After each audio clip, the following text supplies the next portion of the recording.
सो फार मुझे ड्रामे ने इम्प्रेस नहीं किया, कहानी, dialogues, acting, nothing so far, but अभी 2 ही एपिसोड्स हुए हैं, so I am still hopeful. Confuse I don't know उन्होंने क्या सोचा, हम तो ये एक्सपेक्ट कर रहे थे आप और हम कि क्या सॉलिड ड्रामा आने वाला है जिनकी शादी के बाद, लेकिन आ गया ये नीली कोठी।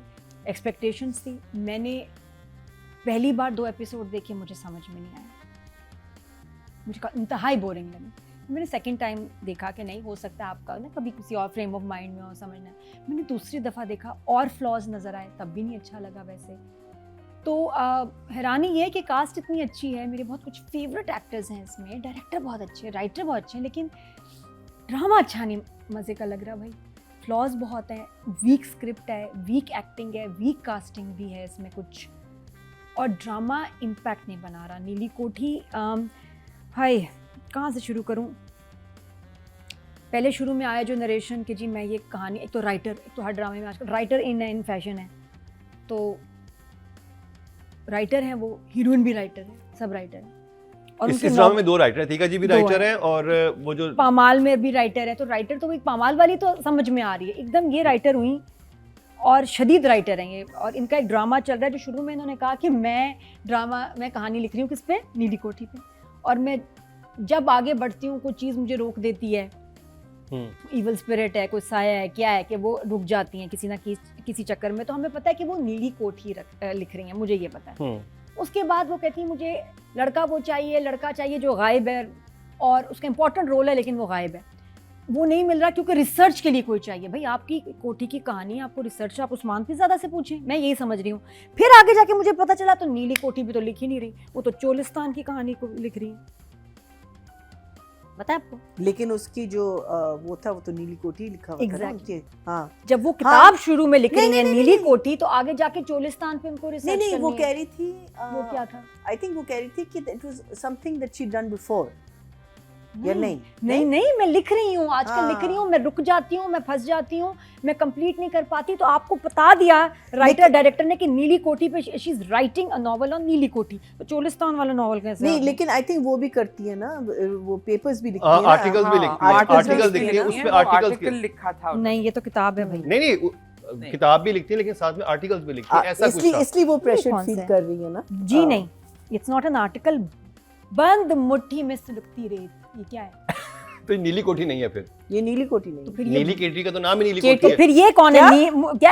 क्या नीली केटी? नीली केटी, नीली कोठा क्या? कैची बंद मुट्ठी में सुलगती रेत, उन्होंने चोलिस्तान की उस गर्म तो वो 2 किताबें लिख रही है ना, एक नीली कोठी स्टार्ट की हुई है लेकिन साथ में उनका isn't it confusing कि जब आपने स्टार्ट किया है, आपका मेन कैरेक्टर बता रहा है कि मैं इस पे रिसर्च कर रही हूँ, ये मैं लिख रही हूँ, फोकस सारा आ गया नीली कोठी पे। सही बात है। और आपके शुरू के 2 एपिसोड में सडनली क्या था, बंद मुट्ठी में सुलगती रेत, ये आ गई। सुने मुझे समझ आ गई क्या हुआ ना, कैसे समझ आ गई? मुझे बहुत अच्छी तरह समझ आई है, देखिए अब आप भी समझे। नीली कोठी लिखते हुए वो वक्त याद कर रही हैं जब वो बंद मुट्ठी में सुलगती रेत लिख रही थी। नहीं ऐसा कुछ भी नहीं है, ये है वो इसमें जिक्र है ये एक कि यार नया वो पॉइंट मुझे रिसर्चर चाहिए, चोलिस्तान के ऊपर कहानी वो लिख रही हूँ, नॉवल लिख रही हूँ, और वो अटक गया है। तो फिर ये पहला आपका जो आपकी नरेशन है वही फेल हो जाती है। तो आपने उसको कहना चाहिए था मैं नीली कोठी भी लिख रही हूँ दूसरे नॉवेल्स के साथ, नहीं, क्योंकि मेरे जहन में वही था कि ये तो इसके ऊपर नॉवल लिख रही हैं और उसकी वजह से कमज़ोर हो गई बेचारी। फिर उसके बाद एक बहुत ही तलहा की शेम वाली एंट्री हुई। शेम नहीं देखा? शेम तला की मतलब एंट्री हीरो की होती है, हीरो एंटर हुआ है। मेक श्योर कि तुम वही वर्जन देख रही हो जो हम लोग देख रहे हैं। जी हाँ मैं देख रही हूँ, लेकिन मैं जिन कान और जिन आंखों से देख रही हूँ ना वो बहुत तेज है। तो हमारा हीरो एंटर होता है, तला वैसे मेरा फेवरेट है, यू नो। तो वो एंटर हुआ और मैं ऐसे देख रही हूँ, शाबाश तला तला तला आता ही। अब जो पहला जो लाइंस हुई हैं, कैसे हो, ठीक हो, और हाँ मैं तो आपकी लाइफ में इस वक्त जब आए थे तुमने याद है क्या किया था पापा की गोद में, और अब ऐसी शेम की बातें ना करें, बाद में करेंगे। ये एंट्री थी हमारे हीरो की। ऐसे कौन हीरो आता है शेम करते हुए? उनके घर का माहौल है, आप क्यों एतराज कर रहे हैं? तो बस अब आपका क्विज स्टार्ट होता है। साहिबा क्या लगती है उस्मान पीरजादा की? Next question. ओके अच्छा, जो ये 2 बहनें क्यों फैमिली से बात नहीं करती? या ये साहिबा की एक बहन थी जो अब नहीं है इस दुनिया में, ये किस घर से आई हुई है? Next question. तो मैं आपसे सवाल करने थे, हम मुझसे पूछ रहे हैं। मैं राइटिंग आप मैं अब सवाल पूछती हूँ। हाँ। उस्मान पीरज़ादा इनका बाप है नाना? नहीं बाप कौन? नहीं हो सकता है, नहीं क्योंकि नहीं उसका तो नहीं, they said their father is died. कैसे? उन्होंने कहा है ना कि अब्बा तो मर गए। तो फिर जो उस्मान पीरज़ादा की कहानी है कि पहली बीवी से जो थे बच्चियां नहीं मिली और चली गई, ये किसकी बात हो रही है? मुझे लग रहा है उस्मान पीरज़ादा की कोई बहन थी हाँ। जो कि नहीं रही, उनकी ये मगर ये तय कैसे होगा? हाँ यही तो नहीं तो उसके हिसाब से तो तला इनका मामू लगा। अगर ये नाना होए तो तला मामू लगा। We are very confuse. बात है कि अगर देखो हम लोग सब यहाँ बैठे हैं और सबको क्लियर नहीं हो रहा है, इसका देखो मतलब कि क्लियर नहीं है। बच्चियों ने कहा हाँ। था कि नानी को ये कोठी हक महर में मिली थी, ठीक है। फिर नानी ने वापस कर दी खुला लेके, और बच्चियों 2 बेटियां लेके चली गई। अब अच्छा नानी तो वो का साहिबा क्या- और उसकी अम्मा होंगी। ओ तो नाना हुए कौन नाना हाँ? हुआ? उस्मान पीरज़ादा, फिर नहीं, नाना। अब ये नहीं पता ना कि बहन तो थी फिर या- तला मामू हुआ ना। मेरे ख्याल से उस्मान साहब को फोन करके पूछते हैं आफ्टर द क्योंकि ना? प्रोमो में मैं देख किसी से रही हूँ तो आगे, वो कह रहा है कि आज मैं अपने नाना से मिलूंगा फेस टू फेस। किसने कहा? वो जो लड़का है साहिबा का बेटा, हाँ, उसने क्या कहा था? कि अब मैं आई आज पहली थिंक दफा नाना मेरा से ख्याल है मिलूंगा। कि जब वालिद ने दूसरी शादी की तो बेटियां वॉकआउट कर गई उस घर से, यानी साहिबा और जो उनकी बहन थी वो उस्मान साहब की बेटियां थी, वहां पर आ गई अतीका जी। तो तला उनका बेटा है तो वो रिश्ता क्या है? तलहा बेशक बेशक मामू लगता adopted होगा है। लेकिन अडॉप्टेड है तो Adopted है ना। बेटियां didn't walk out, the mother walked out because वो तो इतने थे। फिर अडॉप्टेड मामू हुआ। मामू हाँ। हुआ। सीरियसली? सही है, लेकिन वो शादी तो हो सकती है ना उधर अडॉप्टेड के साथ तो। हाँ, नहीं हाँ। लेकिन जब भी उन्होंने अडॉप्टेड रखा है लेकिन वो नाना है। वो नाना और है। साहिबा बेटी है उस्मान पीरज़ादा और अतीका की। नहीं नहीं जो पहली वाइफ थी। आई नो साहिबा विल बी अनदर सिस्टर ना। लेकिन it's not making sense. Seriously अगर आपको समझ देखिए, आ हमें रही हो, आप समझ थोड़ा नहीं आ सा- रहा। मैं वैसे मुझे वैसे आपको भी आ रहा है तो आप प्लीज मुझे इसको मुझे जरूर देख। लगता है कि ये जो अतीका ने शुरू में जो सारी बातें की ना, यहाँ थोड़ा सा अगर एक्सप्लेन कर लेते हैं हाँ। ना, हाँ, बहुत हाँ। अच्छा सेटअप होता बहुत स्टोरी अच्छा। का।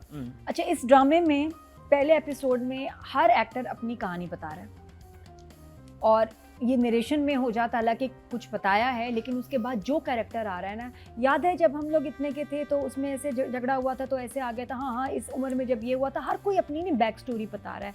It becomes a little too much. एक कैरेक्टर बताए, सब बता रहे हैं अपने पहले ही सीन में कि जब नानी ने ये किया था, खाला ने वो किया था, पप्पो ने किया, समझ हमारी फिर भी हमें नहीं आया कि वो किसका आपको क्या रिश्ता बताने की है। कोशिश हो रही है वो बड़ा कि फोर्स्ड लग actually रहा है। हम ऐसे थे। हाँ, मतलब पूरा बताया जा रहा है, वो हालात से भी, सिचुएशन से कभी कभी एक्सप्लेन कर दिया जाता है कि जी पीछे क्या स्टोरी है इनका, क्या मतलब किसी ऑफिस में जा रही होती है, वो कह रही होती भाई हमारा क्या हुआ उसका एप्लीकेशन का, कि जी हम, तो उसमें कहानी बड़े नेचुरल तरीके से पता चल जाती है, बजाय ये कि एक बहन दूसरी बहन को बता रही है तो वो बड़ा फेक लगता है कि यार आप साथ रहते हैं तो ये बातें तो वही होंगी ना, पहले भी हमें क्यों बता रहे हैं। तो वो, और हर कैरेक्टर ये कर किसी रहा भी है। कहानी की जो बैकबोन है, हाँ, वो उसकी कहानी किस तरह लिखी गई है और बिल्कुल। कैरेक्टराइजेशंस पर कितना काम हुआ है, इस पर डिपेंड करती है। इसमें हमारे डायरेक्टर बिल्कुल। राइटर के जरा नाम बता दें। साइमा अकरम चौधरी, अंजुम शहजाद। साइमा अकरम का तो फोटे ही बड़ा कॉमेडी है, बड़ी कमाल वो कॉमेडी है ना। हमने हम्म। उनके रमजान प्लेस भी देखे सारा। Anjum Shahzad is a fine director, बड़े इंटरनेशनल प्रोजेक्ट्स, और जिंदो कितना इनका कमाल था, मैं बड़ी फ़ैन हूँ उनके काम की। यहाँ लेकिन मुझे सो फार, अब हम सिर्फ एपिसोड फर्स्ट और सेकंड की बात कर रहे हैं, इधर अभी तक कहानी गुत्थम गुत्था है, कुछ अजीब सी ना, जैसे वो नहीं होता नॉट्स बन जाती हैं उसमें धागे में, तो फिर आप उसको खोलें, तो ये हाँ। खुलने की ज़रूरत है। लेकिन स्टिल हैविंग सेड दैट, मुझे समझ नहीं आ रही कि कुछ सीन्स में जब तला आता है तो उस पर एक अलग लेंस लगा हुआ है, बहुत सॉफ्ट लेंस ना, बाकी सब नॉर्मल है, क्यों और बाकियों से आपको प्यार नहीं, और हीरो के ऊपर एकदम ऐसा ये सॉफ्ट लेंस एक नॉर्मल घर के सीन में ज़रूरत नहीं है, तो वो एकदम एक अलग सा एक सॉफ्ट इफेक्ट है और बाकी सब नॉर्मल पे है। फिर तला का शॉट आता है, आई नो तला बहुत हैंडसम है लेकिन उसको ज़रूरत नहीं है, या पूरे सीन को उससे करें। मार्केटिंग पॉइंट ऑफ व्यू से है, कहानी के पॉइंट ऑफ व्यू से तो नहीं। नहीं, मार्केटिंग का इससे कोई ताल्लुक नहीं, it is the visual appeal जो कि सही नहीं Direction में लगती, आता कि है ना। आपका डायरेक्शन में आता है, आपके लेंस, आपकी चीज़ देखिए, आपका देखने lens- में एकदम बहुत सॉफ्ट सा लग रहा है, जो कि ज़रूरत नहीं है, ब्यूटी, वो ब्यूटी लेंस है, तो वो हीरो के ऊपर और सिर्फ हीरो के ऊपर शॉट, अब normal lens beauty lens, normal lens beauty lens, पूरा सीन ही उसी के साथ। मुझे जो एक चीज़ फील हो रही है ना कि देखें, जब आप एक ड्रामा देखते हैं ना, जैसे हम सपोज मेरी जिंदगी है तू देख रहे हैं, आप हानि और उसकी बहन को देखते हो, लगता है घर का सेटअप है, घर की फैमिली, आपको यकीन हो जाता है ये बहन है, नॉर्मल बहन है, एक लेंस है उसमें, कोई जंप ही नहीं है। यहाँ पर जो मुझे मसला लग रहा है ना, यहाँ पे मुझे ना सब बहुत आर्टिफिशियल लग रहे हैं। इवन जो तला की जो फ्रेंड उसको पसंद करती है, उसकी लाइन बहुत क्लीशे हैं, वो सिला के जो करेक्टर इट्स वेरी क्लीशे, वो टिपिकल वो बातें कर रही है कि वो जैसे वो आई है, फिर अतीका जी और उस्मान साहब जब आपस में बात कर रहे हैं, वो भी मुझे बहुत आर्टिफिशियल लग रहा है। क्यों लग रहा है ये सब आज ही मिले और एकदम फैमिली बन गए। हाँ वो होता है ना कि और ये भी महसूस हुआ है कि नीली कोठी में जब इतनी पुश्तें गुजर चुकी हैं, मगर किरदारों की वाबस्तगी उन दरो दीवार के साथ बिल्कुल नहीं है। मतलब अभी वो फिर वो पुप्पो का उसको ताने देना, तला का इतना ज़्यादा नाराज़ होना, ये चीज़ें तो नॉर्मल होती रहती होंगी ना। खैर एनीवे, फिर भी पता चल गया पुप्पो है जो कि बहुत ही बायस्ड है, अजीब सी। उसके बाद अब आगे स्टोरी चल रही है तो एक ब्लैंक चेक आ जाता है। अब एक लड़की है जो कि मुझे बड़ा अच्छा लगा, अनमोल बाइक चला रही है, अच्छा लगता है ये। वो ब्लैंक चेक कौन देता है इस जमाने में? और वो भी उस खालू को जिसको तुम बचपन से जानती हो कि वो ऐसे हैं, और जो 2 नंबर खालू को ब्लैंक चेक ही दे दिया। तो मैं हैरान होती हूँ क्योंकि जो सिचुएशंस आ रही है ना, they are not intelligent situations. नहीं, इससे पता चलता है कि ड्रामे की हीरोइन मासूम भी है। मासूम नहीं है, बिल्कुल बेवकूफ़ है। ये मैंने काम किया था बंधन के ज़माने में, उस वक्त समझ आती है बात। लेकिन वो भी मैंने किसी अपने करप्ट मामू को नहीं दिया था, वो काम में मेखल ऑफिस में किसी को दिया था। बट कितना गलत ज़माना और है ना। अब आप देखिए, अब कहाँ से वो 90s में हुआ था, तब भी इतनी अजीब बात थी। अब 2025 में तो ये हजम नहीं होने लगा कि एक लड़की, बेशक पैसे हो या ना हो, एवरीबडी नोज कि जी ब्लैंक चेक जो है वो क्रिमिनल ऑफेंस है अगर बाउंस होता है। तो उसने दिया, उसके बाद जेल। अच्छा, जब जेल गई तो कज़न आया पीछे, तो कज़न का ऐसा क्या इन्फ्लुएंस था उस लड़के का कि क्लियर हो गया। और वो इंस्पेक्टर बात कर रहा है, जी जी जी जी ठीक हो गया, मिनिस्टर साहब से बात की थी। तो वो मिनिस्टर्स को जानता है। आपको लगता है उसकी इतनी सोर्स होगी उस लड़के की? तो बचा ले पहले। जिस लड़के का जो अभी एडी बाज, हाँ अब अब्बा को बचाए, एडी बाज पहनता है सारा, ये वो उसका वो सोशल स्टेटस नहीं है कि वो किसी मिनिस्टर को जानता हो या वो सिफारिश करा रहा और वो सुन रहा। आई थॉट तला आएगा किसी ना किसी वजह से, या वो उसको बोलेगा। कजन की तो ये ऐसी सोर्स नहीं है। लेकिन एफआईआर नहीं थी, उन्होंने इन्वेस्टिगेशन के लिए बुलाया था। वो बिल्कुल कहते हैं कि जी कंफ्यूजन की, जिस तरह कहा है ना उसने फोन पे, जी जी जी जी मैं कर रहा हूँ, वो लगा कि जैसे लड़का बड़ा अपना इन्फ्लुएंस लगा के आया। वो लड़का वैसा है ही नहीं, उसकी कोई ऐसी पोजीशन है नहीं, उसका तो अपना घर नीलाम हुआ हुआ है बेचारा, उसके पास रहने को कोई जगह नहीं, उसकी क्या इन्फ्लुएंस और सिफारिश होगी। वो बड़ा अजीब लगा। सिरा और मुझे तला की बिल्कुल ज़ीरो केमिस्ट्री, और वो सीन्स आई डोंट अंडरस्टैंड आजकल क्यों ड्रामों में एक रिच लड़का है और एक उसकी अमीर इन्फ्लुएंशियल चिपकू दोस्त होती है जो उसकी पागल इश्क में, और वो नहीं उससे इश्क करता।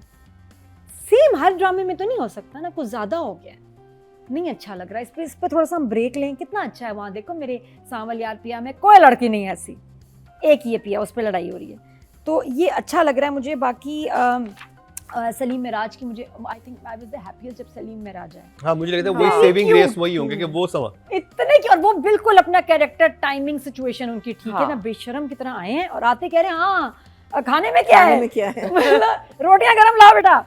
ये कमाल है वो। आई थिंक ये बड़े मजे की चीज हो सकती है आगे जाके। प्रॉबेबली बेटा ग्रीडी है, बहन भी थोड़ी सी एम्बिशियस लेट्स से, और बाप भी ग्रीडी है, तो ये जाके अपनी नीली कोठी में गेम करेंगे। लेकिन सो फार राइटिंग डायरेक्शन के नंबर इसका मैं मुझे लग रहा है कि तला और अनमोल ये हमें कोई हिंट दे रहे हैं। इन्होंने एक जुमला बोला जो मुझे लग रहा है शायद इस ड्रामे के बारे में ना कह रहे हो या राइटर ना कह रही हो। क्या भला, जिंदगी में बाज दफ़ा हम अपनी एनर्जी को रॉन्ग वे में लगाते हैं और हमें पता नहीं चलता है। हमें ये तो नहीं हो गया इस ड्रामे के साथ कि किसी रॉन्ग वे में एनर्जी लग गई है।